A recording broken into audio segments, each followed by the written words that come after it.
Celoevropská zelená tranzice, ceny na energetickém trhu nebo také trendy v obnovitelných zdrojích.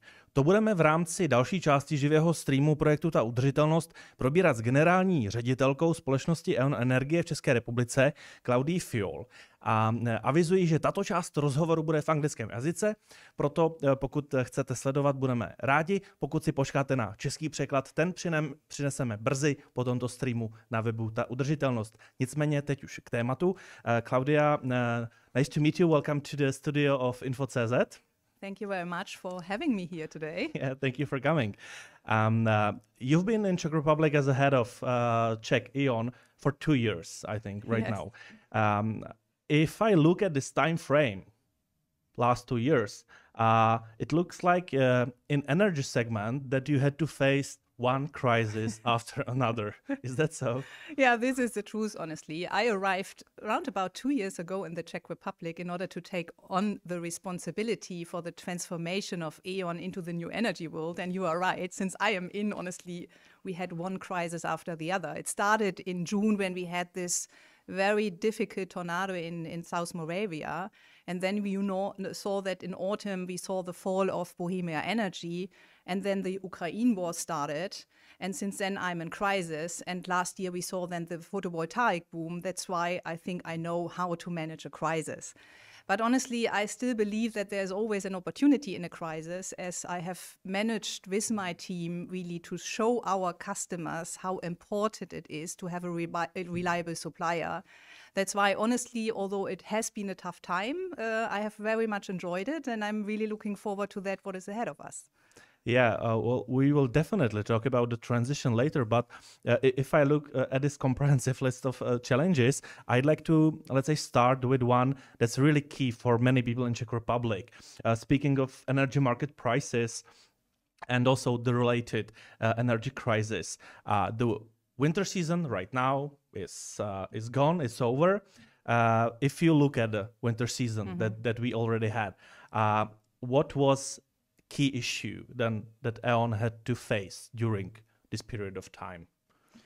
Yeah, we are all aware, and honestly, it was not only E.ON's issue, it was all our issue. It was the security of energy supply. I think this was the most difficult topic we faced last year. And honestly, we had a lot of uncertainty in the market. So, and that was what we had to manage together. And for E.ON, it was very important to help the society and our customers to understand, in order to overcome the crisis, we have to save energy. So it was very much important to educate our customers how they are able to save energy and how they can use the existing energy as efficient as possible. And honestly, we at E.ON were very active, as energy efficiency is one of our topics. Yeah? Although we are an energy supplier, we truly believe that energy efficiency is the future. That's why, for example, we have an energy webpage, E.ON Advisory, where you can go to and you can read about the tips and tricks, how you are able to save energy and how to consume energy as efficient as possible. So that is very exciting. And if you look at it, more than 600,000 users went on the webpage and tried to understand what they can do. Secondly, I have a very second important topic. I think we launched a program. The program name is Energy Helps. As we asked ourselves the question, how can we motivate our customers to save energy? And what we do is, we tell our customer, if you save a kilowatt hour of energy, we will pay money to a charity in order to help people who are in need. And this is also very great. For the time being, 20,000 of our customers have registered. And this is energy saving in comparison to last year. And honestly, it's a starting point. And I expect upcoming winter that more people will be more active here. It is a really interesting topic. Maybe compare in relation to the studio, which is energetically very intense, how to save energy in future period. But you had really like strong and important activities related to saving energy. So how did it turn out to be in terms of consumption? Because I guess you already have data from the winter season. I have just new data. As the winter season, you know, the heating season is between October and March. So this is the time where people heat their flats and their houses. And it's very good to see what are the results. So we have data from our grid area, you know, in the south of Czech Republic. And what we have found out is that our customers have been able to save energy. They have been able, in comparison to the last heating seasons, to reduce their gas consumption by 20%. Very impressive number, and their electricity consumption by 7%. So very good result. I think the consumers have understood they have to change their behavior. Perhaps also they trust us as a good provider, as we know that this problem only can be solved by every single one of us. 20%, 7%, the nice numbers. Did you expect to be numbers this high? Were you surprised by them? I think the high energy price also caused the behavior, but nevertheless, I was not surprised. But in comparison to other European countries, Czech Republic is very good. And this is, people can be proud. More important now is also to continue with that. So as a problem is not solved, whatever kilowatt hour we are able to save is a good one. Speaking of energy prices, right now the prices have started to fall. Logically, it's after season, but you were in the season. I think the first one on Czech market who said, okay, we are going to get cheaper with the prices. What was the motivation? Why did you do that at the time? Yeah, let me first of all come back to the developments in the market. So honestly, we have to accept that we have arrived in a different reality. So price levels will never be again down to the level we saw 2 years ago. This is not my personal expectation. And only to talk numbers, also it's very important to understand, if you would now today buy energy in the market, so you go to the spot market and want to buy a megawatt hour of electricity, today you would pay around about 100 euro for the next month. 2 years ago, we paid 60 euro. So there is still a difference of 40 euro. And last year, in times of crisis, we paid up to 1,000 euro for electricity. So this is a very high price. Coming back to now your question, how we at E.ON were nevertheless able to reduce our prices first in the market at the beginning of the year. So first of all, let me say it's our duty to protect our customers. So what we try to do every single day to avoid that the negative impact, the negative effect in the energy markets will be reflected in the prices of our customers. And we try also to let them benefit from the positive impacts. And how we do it? We buy our energy long-term ahead. So we have a long-term purchase strategy. We do not speculate. So we try to buy the energy step by step, which is very positive if we are able to manage the volatility in the market. And secondly, and thanks to our customers, they saved energy. And this is also a very, very positive impact on our consumption and on the way how we do our pricing. So overall, coming back to your question, beginning of the year, we were able to announce that we are able to reduce the prices below the governmental price cap for more than 1 million customers. And they financially benefit from that. So that is what we do. And coming back also to a little bit the idea what will happen now ahead of us, honestly, nobody really can predict. We still live in very volatile markets. Every single event what can happen in the energy market, in the Czech Republic, in Europe, can lead to the fact that the market will change overnight. The only thing what I can promise to our customers and to the society is that we as E.ON will continue with our more long-term strategy in order to protect our customers wherever we can. And that is our understanding how to run our business.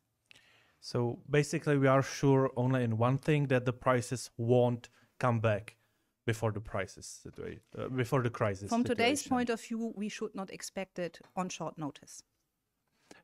This live stream is called Trends in Sustainability. So let's get into the trends, because already in our first block and before our session, my colleague David spoke about many topics related to, let's say, green future of energy segment. But if you would start with a topic, what is the key future trend in energy sector? What would be your answer?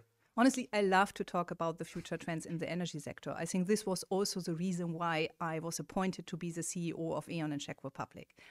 I think what we have to take into consideration is that the energy market is changing rapidly, and it will change over the next years to come. So you look like you like changes, right? I like changes. Yeah. Honestly, it's better to drive the change than to be part of the change.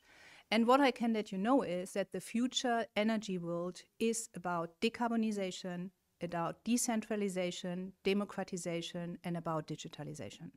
And if you look to the European targets, our climate targets 2030, that we have to reduce the CO2 emission by 55% until 2030 in order to have a realistic chance to reach our ambitious climate neutral targets in 2050, there is a lot to be done.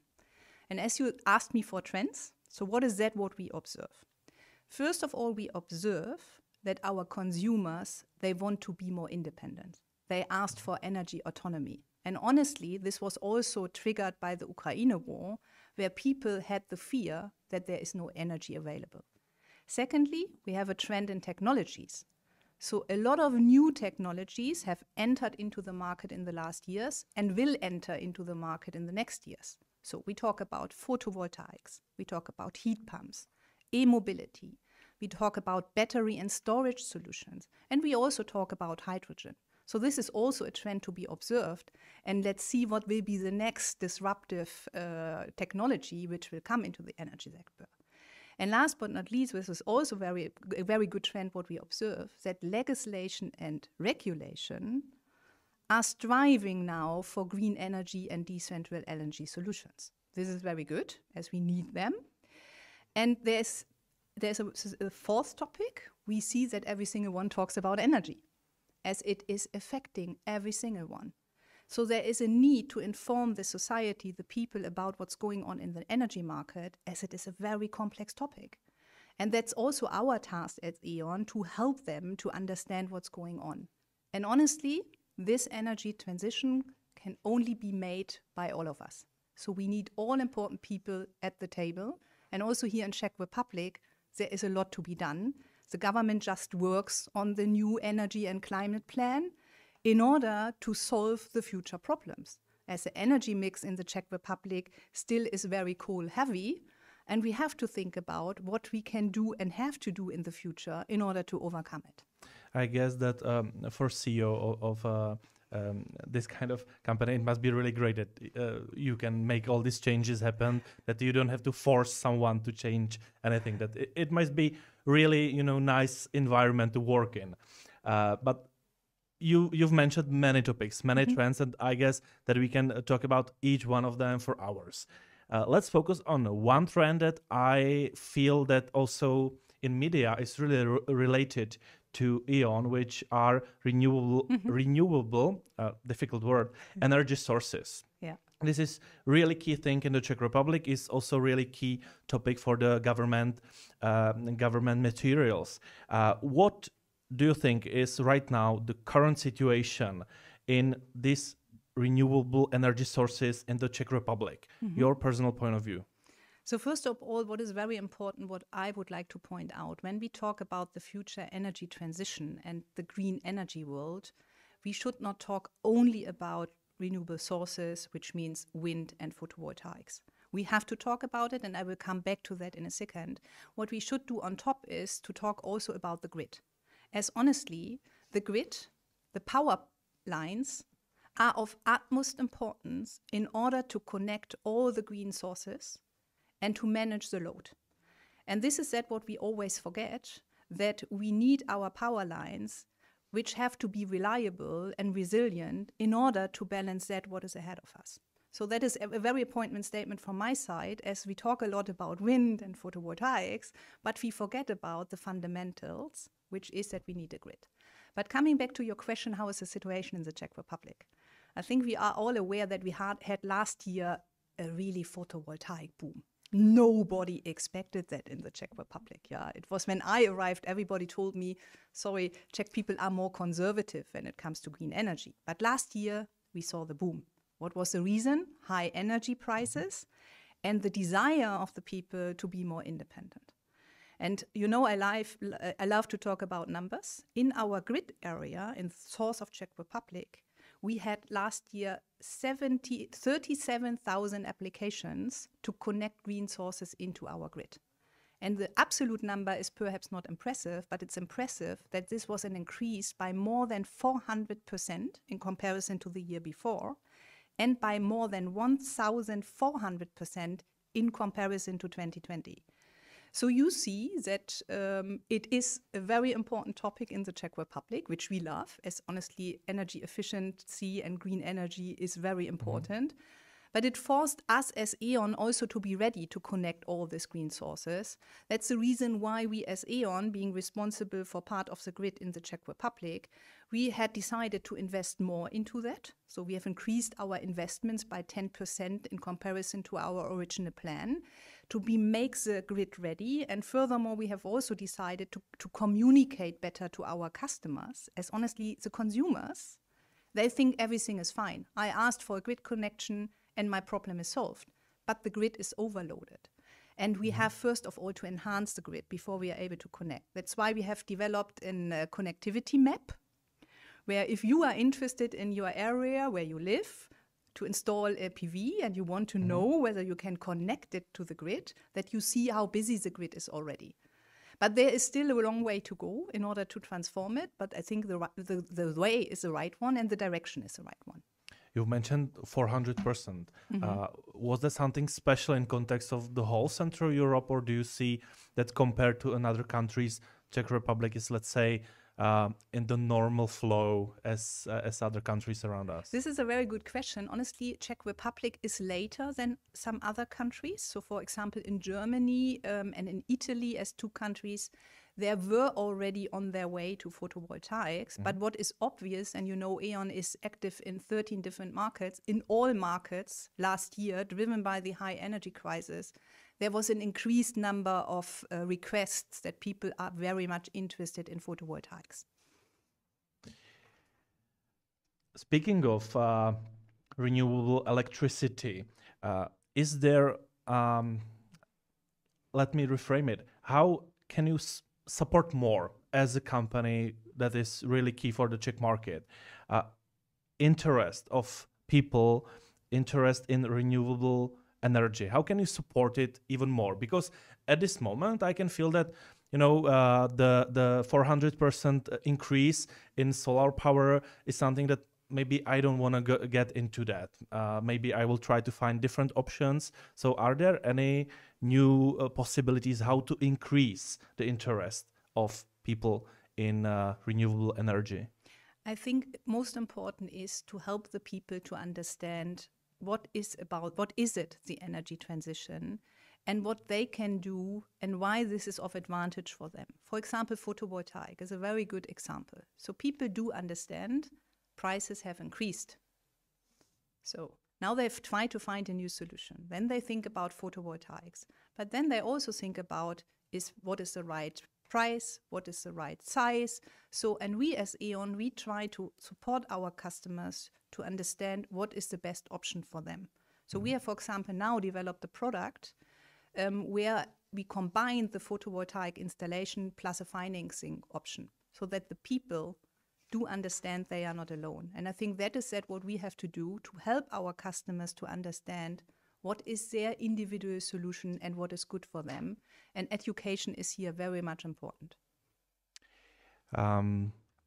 You come from Germany. You've mentioned that E.ON is in 13 countries. So are there any European-wide trends or maybe some specific European trends that you really like and you would like to transfer into Czech environment? Well, we don't have sea, so some trends can't be transferred. But is there anything you would like to, let's say, transfer to Czechia? I have to say, first of all, Czechia is part of Europe, and whatever we do should be seen in the European context, especially as an energy market is connected. Yeah, you can't see it as a single market. But I truly believe that every single trend which we observe in other markets will come sooner or later to the Czech Republic. And why is that the case? As a customer will ask for it, for sure. Yeah, I think we have the social media, so people are interested. But if you ask me where perhaps the Czech Republic only starts to implement some solutions is, for example, with city quarter solutions. I don't know whether you have an understanding what a city quarter solution is. You are in a city and there is a specific area where people live and work. And to make this area energy independent, energy efficient, and being a little bit an energy hub is something what now just starts to come to Czech Republic. In Italy or Sweden or UK, it's more mature. So for example, in Italy, in Milan, there is one big development project, which we support as E.ON. It is a former Expo site, 2015, and they develop a very innovative, independent area where the people live and work. So this is one trend. A second trend could be hydrogen. Yeah, you know, we have in Midlovary, in the south of the Czech Republic, a so-called innovation hub, where we have a biomass power plant and heating plant, where we have a cogeneration unit, we have photovoltaic, we have a battery solution, and now also we think about whether hydrogen can be added and tested. So there is a lot ongoing, and last but not least, as it's always nice to talk about technologies, e-mobility is also a very good example where Czech Republic is behind, but it starts to accelerate. So for example, we serve penny markets and we help them to build up their e-mobility infrastructure and combine it with photovoltaics. So there is a lot upcoming. I would not say that Czech Republic is in all behind, but you see that there is one or the other trend now reaching the border and is requested by our customers. Speaking of electromobility, in our last live stream, we had your colleague from E.ON Drive, so we recommend everyone to check his interview. It was really interesting. Maybe just a good question. What is your personal favorite trend? Do you like hydrogen? Do you like something else, something that you personally like and are really excited about news and new developments? I'm anyway excited about the developments in the energy industry. As you say, I'm more than 20 years in the energy industry. When I started, we talked about coal power plants, we talked about big gas pipelines, so a lot big assets, yeah. And now it is a totally different energy world. And honestly, what we do makes sense. We try really to help the people to develop into the new world. And what is very important, why I do not have only the one technology which I like, I truly believe we need all of them. So we have to combine all the technologies, all the trends, in order to find a fit-for-purpose solution for the individuals. And that is what I'm excited about, especially as it is very complex and it is not solved overnight. You've talked about a grid as a path to sustainable energy. I found that in next 3 years, in next 1 year, you will invest in the energy network. Let me reframe it from 2021 to 2024. You've mentioned that you will invest in the energy network approximately 1 billion euro in the grid. So let's get into that, because I'm still probably not on board. I still don't get how can it help. So what exactly you would like to improve in the grid segment so it can be helpful in the sustainable future? Okay, let me, as you said, you are not yet in. Let me try to explain what's just going on. Imagine that we all have to connect all these green decentralized sources into the grid, as we need the grid to balance the energy consumption and the energy production. And in order to do so, you need a very strong grid. So what we have to invest to, we have invest into our high voltage lines, which you see when you go around. We have to invest into our low voltage lines. We have to connect all this green sources, undergrounds, engineerings. We have to make the grid very smart. So smart technology is very important, smart substations, smart meters, in order really to manage the grid load. And honestly, nobody wants to expect what would happen if we have a blackout. And I don't know, you saw it and read it perhaps on the Easter Monday, that our TSO chaps asked us to disconnect photovoltaics, as it was not anymore able, they were not anymore able to manage the grid load. So therefore, these investments are needed. And for example, and in order to make it very precise, we have just started to roll out smart meters in the Czech Republic.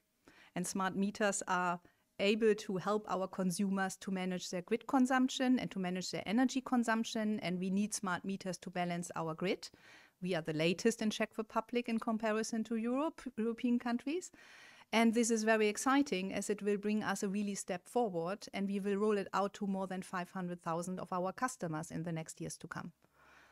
Great. I guess there are many interesting projects on Czech or European level in the grid segment. So probably maybe in another interview we can dig deeper, because I was personally really interested in this topic, because from my point of view, grid is something that looks old school, but can be very modern and can be very helpful. So maybe next time, because we have only a couple of minutes left, and I have to ask you that one thing is helping and promoting sustainability in the market and help the market. But another thing is being sustainable as a company. I guess E.ON kind of is sustainable as a company. Is that right? Our mission and our license to operate now is sustainability, as we want and will support our customers to come to a greener and better energy world. So this is very great. That's also the reason why I'm very much excited about my job. But secondly, it's pretty clear you have to be a role model. So E.ON we set ourselves as E.ON also very ambitious targets with regard to our CO2 footprint. So we want to be ready with all the emissions which we are ready to influence already in 2040. So with all emissions which we are really directly be able to influence. What does it mean? We also have photovoltaics on our rooftops, for sure. Our own consumed energy is 100% green, as an example. And we really try also to be more the front runner in e-mobility and to do whatever we can. And we also work on energy savings, yeah. But it's a long way to go, so it's not easy. And but when we try to provide our customers with solutions, for sure we have to do our own homework. Let's finish with one really famous and really nice project for, I think, more than 15 years. It's E.ON Energie Globe project. And in this project, you look for green projects across, not only across Czech Republic. And how are Czechs doing in this competition? If you would like, if you can give some final word about how Czechs are doing in E.ON Energie Globe. The E.ON Energie Globe competition, we started in E.ON in Czech Republic 15 years ago, as you said. And honestly, the Czech people do very, very well. So let me point out that if we really want to take it seriously, we need every single one of us. And that's why we promote people, individuals, you would never see, to show and to present their projects to us. And since 15 years we do so, and we got already 3,300 projects into our portfolio. And this is so lovely, yeah? As you see, and it's really close to my heart, as I have met very great people already the last 2 years. And that's why I think this is the right way to do. And as you said, you are excited about it. Also, we change over time again and again. And this year, for example, in September, we will organize an eco-festival in Prague, also to invite people to present and to share what they can do on their way into the green energy world. From last year, is there anything that, let's say, caught your eye? Any project that you'd like to mention and give them this round of, media support? Is there anything special? I think it's not fair to all the other ones. Last year and this year I said every single one is a winner and every single one is a hero. But I have one example from the first year when I joined E.ON here. The winner was Dana, and she built up with her husband an environment, a house, a very green house, energy efficient house, where people live who are old or who are disabled. Yeah, and I visited her already 2 times, as it is so fantastic what they do. And they do it with so much passion and with so much excitement and with so much love. And that is what I really like, that people who are passionate for a topic and want to change the world every single day, that we promote them and show them that this is the right way to do. I can see that you are really passionate about this topic and about all the changes that energy segment has to face. Thank you very much for your time, and thank you for being part of this live stream. Thank you very much for having me, and looking forward to our next meeting.